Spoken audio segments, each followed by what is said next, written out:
தின்னு தின்னு தின்னு சிக்கா தின்னு தின்னு தின்னு சிக்கா தின்னு தின்னு தின்னு சிக்கா தின்னு தின்னு தின்னு சிக்கா. ஏய் நவுரா டேய் சவுண்டை ஏத்தே. என்ன மக்களே பாட்டு பாடிக்கிட்டு வந்துட்டு இருக்கேன்னு பார்க்குறீங்களா? ஆமாம் மக்களே, இது சிக்கிட்டு வைப்பு. இந்த டைமில் நம்ம சிக்கிட்டு வைப் மாதிரி நம்ம இந்த வைப்பை கொண்டாட வேண்டிய நேரம். என்னடா இந்த வைப்பு எதுக்குன்னு பார்த்தீங்கன்னா, எஸ்எஸ்சி சிஜிஎல் நோட்டிஃபிகேஷன் இன்னும் 1 மந்தில் வரப்போகுது.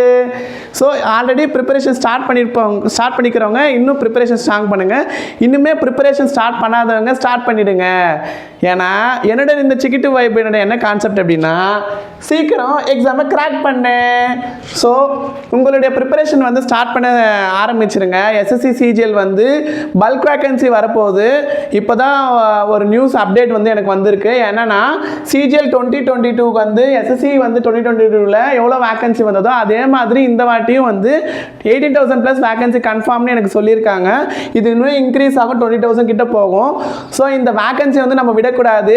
இதே வாய்ப்போட வந்து நம்ம எக்ஸாமை போய் எழுதுகிறோம். தமிழ்நாட்டிலேருந்து நம்ம நிறைய பேர் வந்து இந்த எக்ஸாம் வந்து கிராக் பண்ணுறோம், ஒரு போஸ்டிங்கை வாங்குகிறோம், போய் வந்து நம்ம ஜாபில் செட்டில் ஆகிறோம். ஓகேங்களா? ஸோ இதே மோட்டிவேஷனோட படிங்க. நான் பண்ண இந்த பைபிளே அப்படியே படிக்க ஸ்டார்ட் பண்ணுங்கள். ஈஸியாக வந்து எக்ஸாம் வந்து கிராக் பண்ணலாம். ஓகேங்களா? ஸோ நான் வந்து ப்ரிப்பரேஷன் ஸ்ட்ராட்டஜி வந்து உங்களுக்கு சொல்கிறேன். ஸோ என்ன மாதிரி படிக்கலாம் அப்படின்றது. ஸோ அதே மாதிரி ஃபாலோ பண்ணிக்கோங்க. ஓகேங்களா? ஸோ நம்மளுக்கு வந்து எஸ்எஸ்சி சிஜிஎல் நோட்டிஃபிகேஷன் வந்து ஆக்சுவலியே வர வேண்டியது வந்து April 22. ஸோ இது ஏன் டிலே ஆகுதுன்னா, இப்போ 1 மந்த் கழிச்சு தான் வரப்போகுது நோட்டிஃபிகேஷன். நான் ஆல்ரெடி பண்ண ப்ராசஸ்லாம் இன்னும் முடியலை. ஸோ அது முடிஞ்சு உங்களுக்கு அரௌண்ட் May எண்டு இல்லை ஜூனில் வரும். எக்ஸாம் வந்து ஜூன் எண்டு இல்லை ஆகஸ்ட் வரும். உங்களுக்கு அப்ளை பண்ணுறதுக்கு ஒரு 20 days டைம் இருக்கும் அப்ளை பண்ணுறதுக்கு. ஸோ 20 days டைமில் நீங்கள் அப்ளை பண்ணிடலாம். ஸோ அப்ளை பண்ணிவிட்டு எக்ஸாம்ஸ் வந்து இப்போ ப்ரிப்பேர் பண்ண ஸ்டார்ட் பண்ணிவிடுங்க. ஸ்டார்ட் பண்ணிவிட்டு உங்களுடைய மார்க் டெஸ்ட்லாம் இருக்குது பார்த்தீங்களா, அதெல்லாம் வந்து போட ஸ்டார்ட் பண்ணிவிடுங்க ஒரு பிளாட்ஃபார்ம்லேயும். நான் ஆல்ரெடி வந்து அதுக்கான வீடியோஸ் போட்டிருக்கேன், மார்க் டெஸ்ட் எதுலாம் போடணும்னு சொல்லிட்டு. ஸோ அந்த வீடியோஸ் வந்து ஃபாலோ பண்ணிக்கோங்க. இப்போ நிறைய பேர் கேட்பீங்க, நான் டிகிரியே முடிக்கல, நான் எப்படி இந்த எஸ்எஸ்சிக்கு வந்து ப்ரிப்பேர் பண்ணுறது, வேறு எதுவும் எக்ஸாம்ஸ் இல்லையா எஸ்எஸ்சியில் அப்படின்னு நீங்கள் கேட்குற கொஷின் எனக்கு மைண்ட் வாஷ் எனக்கு புரியுது, நான் கேட்ச் பண்ணிட்டேன். ஸோ உங்களுக்கும் எக்ஸாம்ஸ் இருக்குது. டிகிரி முடித்தவங்களுக்கு தானே இல்லை, நான் 10th தான் படிச்சிருக்கேன், நான் என்ன எக்ஸாம் எழுது எஸ்எஸ்சியில் அப்படின்னு கேட்டிங்கன்னா, உங்களுக்கான எக்ஸாம் வந்து எஸ்எஸ்சி எம்டிஎஸ் மல்டிடாஸ்கிங் ஸ்டாஃப்னு சொல்லுவாங்க. இதுவுமே நிறைய டிபார்ட்மெண்ட்ஸ் இருக்குது. இதுலேயுமே வந்து கிட்டத்தட்ட ஒரு 25 to 26 டிபார்ட்மெண்ட் இருக்குது. ஸோ இதில் பார்த்தீங்கன்னா உங்களுக்கு எக்ஸாம் வந்து உங்களுக்கு எப்போ வரும் அப்படின்னு பார்த்தீங்கன்னா, மல்டிடாஸ்கிங் ஸ்டாஃப் வந்து உங்களுக்கு வந்து September to October கொடுத்துருக்காங்க. September to October 2025ல் உங்களுக்கு மல்டிடாஸ்கிங் ஸ்டாஃப் எக்ஸாம் வரும். அதுக்கப்புறம் வந்து உங்களுக்கு அதுக்கு முன்னாடியே வந்து கம்பைன்ட் ஹையர் செகண்டரி லெவல் வரும். ஹையர் செகண்டரி லெவல் வந்து 12th முடிச்சவங்க எழுதுறது, மல்டிடாஸ்கிங் ஸ்டாஃப் வந்து 10th முடிச்சவங்க எழுதலாம். ஸோ இது பற்றின கிளியர் வீடியோ வந்து யாரெல்லாம் எந்தெந்த எக்ஸாம் எழுதலாம்னு சொல்லிட்டு கண்டிஷனல் லாஜிக்ஸ்ன்ற யூடியூப் சேனலில் என்னோட இன்டர்வியூ கொடுத்துருக்கேன். ஸோ அதை போய் பார்த்துட்டு வாங்க. அதை பார்க்காதவங்க அந்த இன்டர்வியூவில் ஃபுல்லாக பார்த்துட்டு வாங்க. ஸோ என்னுடைய எஸ்எஸ்சி ஸ்ட்ராட்டஜி என்ன, எப்படி கிளியர் பண்ணலாம், என்னென்ன டிபார்ட்மெண்ட் இருக்குது, யாரெல்லாம் என்னென்ன எக்ஸாம் எழுதலாம் அப்படின்னு எஸ்எஸ்சி பற்றி ஃபுல்லாக சொல்லியிருப்பேன். ஸோ அந்த வீடியோ வந்து பார்த்துட்டு வாங்க. ஸோ இதில் வந்து பார்த்தீங்கன்னா கம்பைன்ட் ஹையர் செகண்டரி லெவலில் வந்து எக்ஸாம் வந்து எப்போ வரும் அப்படின்னா July or August சொல்லியிருக்காங்க. இதுவுமே July or August. ஸோ அப்படி பார்த்தீங்கன்னா அவங்க வெயிட் பண்ணுறதுக்கு டைமே இல்லை. பாருங்கள், இப்போது ஃபஸ்ட்டு சிஜிஎல் வரும், அப்புறம் சிஹெச்எஸ்எல் வரும், அப்புறம் எம்டிஎஸ் வரும். ஸோ நீங்கள் இந்த மேலேருந்து இந்த டிசம்பர் வரைக்கும் நீங்கள் என்கேஜாக தான் இருப்பீங்க. So Tier 1, Tier 2, Tier 1, Tier 2. MTS மட்டும் ஒரே ஒரு எக்ஸாம் தான், ஒன்லி 1 எக்ஸாம். மீது எல்லாமே Tier 1, Tier 2 இருக்கும். ஓகேங்களா? ஸோ ப்ரிப்பரேஷன் வந்து ஸ்டார்ட் பண்ண ஆரம்பிச்சிருங்க. ஸோ நான் ப்ரிப்பரேஷன் ஸ்ட்ராட்டஜி எப்படி பண்ணலான்றது சொல்கிறேன். நிறைய பேர் கேட்டிருந்தீங்க எப்படி படிக்கலாம், டெய்லி என்ன மாதிரி படிக்கலாம் அப்படின்னு சொல்லிட்டு. ஸோ நான் உங்கள் பிளானர் மாதிரி ஒன்று போட்டு தரேன். இப்போ வந்து May monthலேருந்து ஸ்டார்ட் பண்ணிங்க. இந்த மந்த் விட்டுருங்க, May 1லேருந்து ஸ்டார்ட் பண்ணுங்கள். ஒரு வீக் எடுத்துக்கு. May முதல்ல 4 வீக் இருக்குன்னா, first week, second week, third week, fourth வீக்குன்னு பிரிச்சுக்கோங்க.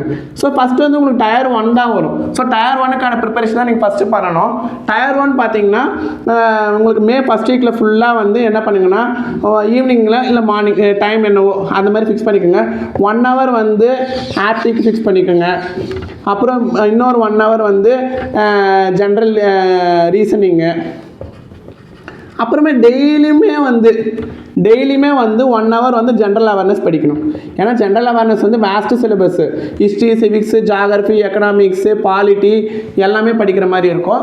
ஸோ அந்த ஜென்ரல் அவேர்னஸ்க்கு மட்டும் நீங்கள் வந்து ஒரு டெய்லியுமே 1 hour ஃபிக்ஸ் பண்ணிக்கோங்க. செகண்ட் வீக்கில் அதே மாதிரி ஃபஸ்ட் வீக் படிச்சிட்டிங்களா, செகண்ட் வீக்கில் அதே மாதிரி 1 hour ஃபாலோ பண்ணிக்கோங்க. அதே மாதிரி வீக்கெண்டு பார்த்தீங்கன்னா மார்க் டெஸ்ட்டு ஒரு 2 to 3 மார்க் டெஸ்ட் கண்டிப்பாக எடுக்கணும், கம்பல்சரி. 3 இல்லைனா 3 to 4 வச்சுக்கோங்க. 3 to 4 இது வந்து வேறு பிளாட்ஃபார்மில், ஃபார் எக்ஸாம்பிள் வந்து CWJ, அப்புறம் அட்டா, அப்புறம் வந்து கைட்லி. ஸோ இந்த மாதிரி பிளாட்ஃபார்ம்ஸில் வந்து நீங்கள் மார்க் டெஸ்ட் வந்து கண்டிப்பாக எடுக்கணும். ஓகேங்களா? இது வந்து மே ஃபுல்லாக வந்து Tier 1க்கான ப்ரிப்பரேஷன் வச்சுக்கோங்க. ஏன் சொல்கிறேன் Tier 2 வந்து இப்போ படிக்காதீங்க, ஏன் சொல்கிறேன்னா உங்களுக்கு Tier 1 முடிஞ்ச உடனே உங்களுக்கு 1 or 2 month 1.5 month at least time இருக்கும். ஸோ அப்போ வந்து நீங்கள் Tier 2க்கான ப்ரிப்பரேஷன் வந்து ஸ்டார்ட் பண்ணுங்கள். Tier 2க்கு வந்து நீங்கள் எக்ஸாம் முடிச்சோடனே ஸ்டார்ட் பண்ணிடணும். ரிசல்ட் வந்த பிறகு தான் நான் படிப்பேன் அப்படின்னா உங்களுக்கு டைம் கிடைக்காது. இப்போ Tier 2 வந்து பார்த்தீங்கன்னா ஃபார் எக்ஸாம்பிள் வந்து இப்போது எக்ஸாம் வந்து இன்றைக்கி முடியுது Tier 1னா, ஸோ அதுலேருந்து ஸ்டார்ட் பண்ண ஆரம்பிச்சிருங்க.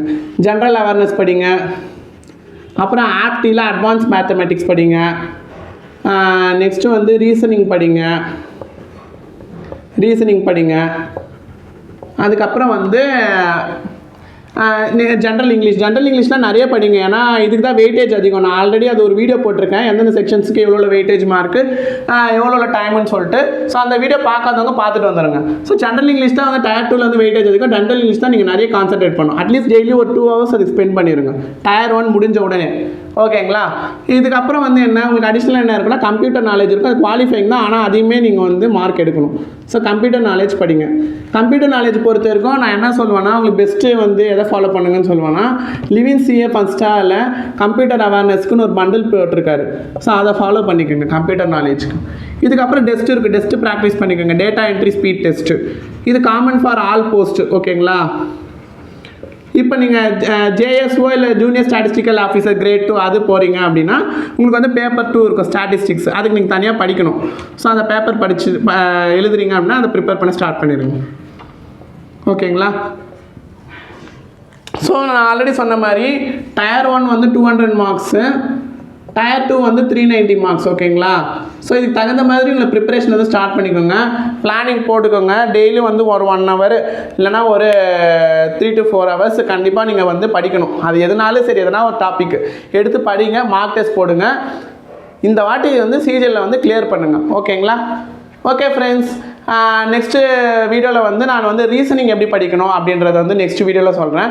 ரீசனிங் எப்படி படிக்கணும், அதில் என்னென்ன கொஷின்ஸ்லாம் வரும், கொஷின்ஸ் வந்து நான் உங்களுக்கு ஒரு சில கொஷின்ஸை ஆப்டியில் ரீசனிங்கில் எல்லாத்துமே சால்வ் பண்ணி காமிக்கிறேன். இப்போதைக்கு ப்ரிப்பரேஷன் ஸ்ட்ராட்டஜி பார்த்து நீங்கள் ப்ரிப்பேர் பண்ண ஸ்டார்ட் பண்ணுங்கள். ஓகே ஃப்ரெண்ட்ஸ், பாய்.